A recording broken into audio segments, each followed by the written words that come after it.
وہ کروا کے، حالانکہ عبیداللہ کی بے شمار گمراہیت والی باتیں ہیں، جی تو مہلت نہیں، کچھ بھی نہیں، بس توبہ کر لی، اشرفیہ والے بھی بلاتے ہیں۔ اور اس کے بعد ابھی 1-1.5 مہینے پہلے ہوا یہ کہ احمد آباد میں عبیداللہ دیوبندیوں کے ساتھ اسٹیج پہ بیٹھا، جی قاری احمد علی کے ساتھ، یعنی یہ توبہ کے بعد۔ جی اور اس پروگرام کو اگر صرف سیاسی کہتے ہیں تو میں اس کا انکار اس لیے کرتا ہوں کہ قاری احمد علی نے اسی اسٹیج پر یہ کہا کہ بھائی سنی، دیوبندی، وہابی، یہ تمام چیزیں بھول جاؤ۔ جی اب آپ سوچئے کہ یہ چیزیں اگر بھول گئے اور گستاخوں کی گستاخیاں بھول کر ان کو مسلمان مان لیے تو لوگوں کی ایمان کا کیا ہوگا؟ بے شک۔ ہاں، تو کئی سوالات ہیں۔ بہرحال معاملہ یہ ہے کہ یہ مرکز کے بغض میں کہیے یا حضرت کے حسد میں کہیے، جی ایسی راہ پہ نکل گئے ہیں کہ جو ہلاکت کی راہ ہے، تو ظاہر سی بات ہے کہ امام اہل سنت سے ہماری جو وفاداری ہے، جی اور حقیقت یہ ہے کہ امام اہل سنت سے ہماری وفاداری ہماری آخرت کی حفاظت کے لیے ہے۔ بے شک۔ ہاں، ایسے لوگوں کا بائیکاٹ کرنا ہی چاہیے کہ منہاجیوں سے ہمارا اختلاف یہ فروعی اختلاف نہیں ہے۔ جی ہاں، منہاجیوں سے ہمارا اختلاف فروعی اختلاف نہیں ہے۔ وہ عبید اللہ اعظمی، یعنی سنی، دیوبندی، وہابی، اس کو کہتا ہے کہ بھائی قرآن نے تو سماکم المسلمین، نام تو مسلمان ہی رکھا ہے۔ جی اب آج کے وقت میں بولے کہ سنی، دیوبندی، وہابی یہ سب کرتے ہو، تو کوئی عبید اللہ کو پلٹ کے یہ نہیں پوچھتا ہے گستاخ رسول کا نام کیا قرآن نے مسلمان رکھا ہے؟ تو اس طرح لوگوں کو دھوکہ دینے والا اور بار بار اہل سنت و جماعت کے عقیدے کے خلاف بولنے والا عبید اللہ، جی تو ان سب سے ان کے اتحاد ہو رہے ہیں، اشریوں کے، مصطفیٰ شریف کے، کوثر حسن کی، یہ سب چیزیں ان کو نظر نہیں آ رہی ہے۔ اور ابھی جیسے ہی آپ لوگوں کو روکنے کی کوشش کریں گے نا، جی تو ہمارے اوپر الزام یہ ہوگا کہ یہ اہل سنت کا شیرازہ منتشر کر رہے ہیں۔ ہاں، عبید اللہ دیوبندی کے گود میں بیٹھ کر اہل سنت کا فائدہ کر رہا ہے، معاذ اللہ۔ معاذ اللہ۔ اور ہم اگر حق بات بتاتے ہیں تو کہا جاتا ہے کہ شیرازہ منتشر کر رہے ہیں، یہ کر رہے ہیں، وہ کر رہے ہیں۔ اللہ تبارک و تعالی حفاظت فرمائے۔ آمین۔ ایسے پروگرام کا بالکل بائیکاٹ ہونا چاہیے۔ اور کوئی سوال آپ کا ہے تو بتائیے۔ جی حضور، نہیں بس ہم تو یہی پوچھنا چاہتے تھے، جیسے ہمارے دوست برادر لوگ یہی پوچھ رہے تھے ہم سے کہ اپنے کو پروگرام میں چلنا ہے، تو جیسا ہمارے سننے میں آیا تھا کہ ہمارے دوست لوگ ہیں کچھ لوگ ہاں جو مطلب سنی ہی ہے بولتے ہیں اپنے آپ کو، تو ہم جیسا میں جیلانی میاں سے مرید ہوں، ہر ہم مسلک کا کام کرنے کی کوشش کرتے ہیں، تو جیسا ہم یہ سوچ رہے تھے کہ ہمارے رہنماؤں سے ہم لوگ پوچھیں گے کہ کیا ہے مسئلہ، ہم درست کروائیں گے، ہم نے تو ایسا سنا ہے ان کے بارے میں، تو ہم لوگ پوچھیں گے، پھر حضرت سے ہم پوچھ کے پھر آپ کو بتائیں گے جانا نہیں جانا ہے۔ ہم ایسے ڈائریکٹ تھوڑی نہ جا سکتے، کون سچی داری کون نہیں، یار یہ کیا خاص مسلک کے وفادار لوگ ہے بھی کہ یا نہیں ہے۔ بس ہم آپ کسی بھی سلسلے سے تعلق رکھتے ہو، جی ٹھیک ہے، ہم سنی ہیں، جی، اور حسام الحرمین میں جن کو کافر کہا گیا ہے، ہر سلسلے والے کو وہی ماننا پڑے گا۔ جی یہاں سلسلے کی بات نہیں ہے۔ جی امام اہل سنت نے جن پر کفر کے احکام لگائے ہیں جی، وہ ماننا ضروریات دین میں سے ہیں، ماننا ہی پڑے گا۔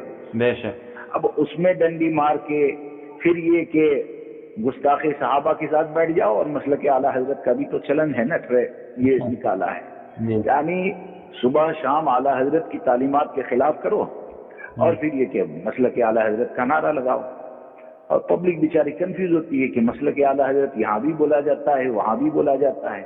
جی حقیقت یہی ہے، حضور تاج شریعہ نے جن لوگوں کا بائیکاٹ کیا ہے، محدث کبیر نے جن لوگوں کا بائیکاٹ کیا ہے، ان سے دوری اختیار کی جائے۔ بے شک۔ اور ایسے لوگوں سے اگر دوری اختیار نہ کی اور ایسے پروگراموں میں جا کر اگر ان کی واہ واہی کی جی تو یقیناً یہ اپنی آخرت کی تباہی اور بربادی ہے، کیونکہ منہاجیوں سے اختلاف، دیوبندیوں سے اختلاف ہمارا یہ فروعی اختلاف نہیں ہے بلکہ عقیدے کا اختلاف ہے۔ بے شک۔ اور شاید مفتی کوثر اعظم یہ تمام چیزیں بھول چکے ہیں. کم سے کم ان کو کوئی جا کر اتمام حجت تامہ والا پرچہ دکھا دے تو ہو سکتا ہے ان کی آنکھوں کی روشنی واپس آ جائے. جی حضور. ہاں اور کچھ نہیں ٹھیک ہے حضور، بس یہی مسئلہ پوچھنا تھا.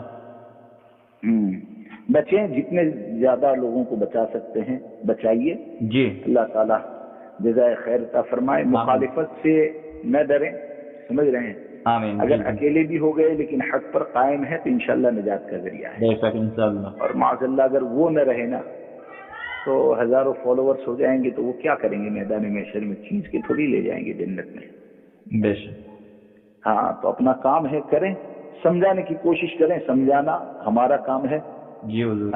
منوانا یہ ہماری ذمہ داری نہیں ہے. جی تو اپنے جو امام اہل سنت کے غلام ہیں ان کو ایسے مکاروں سے بچائیے اور محفوظ کیجیے. اور امین کے تو کتنے معاملات ہیں، میں آپ کو فون پر کتنے گنواؤں. جی کہیں پر بھی کر بیٹھ جاتا ہے، کچھ بھی بول دیتا ہے، کچھ بھی کر لیتا ہے، اس کا تو کوئی ٹھکانہ ہی نہیں ہے. اب یہ کہ غلام محمد کو بے گناہ ثابت کرنے کے چکر میں یہ اشعریوں نے بھی بیڑا اٹھایا ہے. ہر مجرم کو لاؤ، سب چور کے چور جمع ہو رہے ہیں، کیا کریں گے. جی. اللہ ہم کو، آپ کو، تمام سنیوں کو گمراہیت سے بچائے اور ہمیں ہماری قیامت تک آنے والی نسلوں کو اہل سنت و جماعت پر، مسلک اعلی حضرت پر قائم رکھیں. آمین. آمین. اور امام اہل سنت کی تعلیمات پر اللہ تبارک و تعالی ہمیں ہماری نسلوں کو موت نصیب فرمائے. آمین. اور کوئی بات ہے تو بتائیے. جی میری حضور. بات سمجھ میں آ گئی؟ جی جی میں نے جو حضور. کہا جی ٹھیک ہے؟ جی جی ٹھیک ہے ٹھیک ہے. ٹھیک. السلام علیکم ورحمۃ اللہ. وعلیکم السلام ورحمۃ اللہ وبرکاتہ. السلام علیکم ورحمۃ اللہ وبرکاتہ. وعلیکم السلام ورحمۃ اللہ.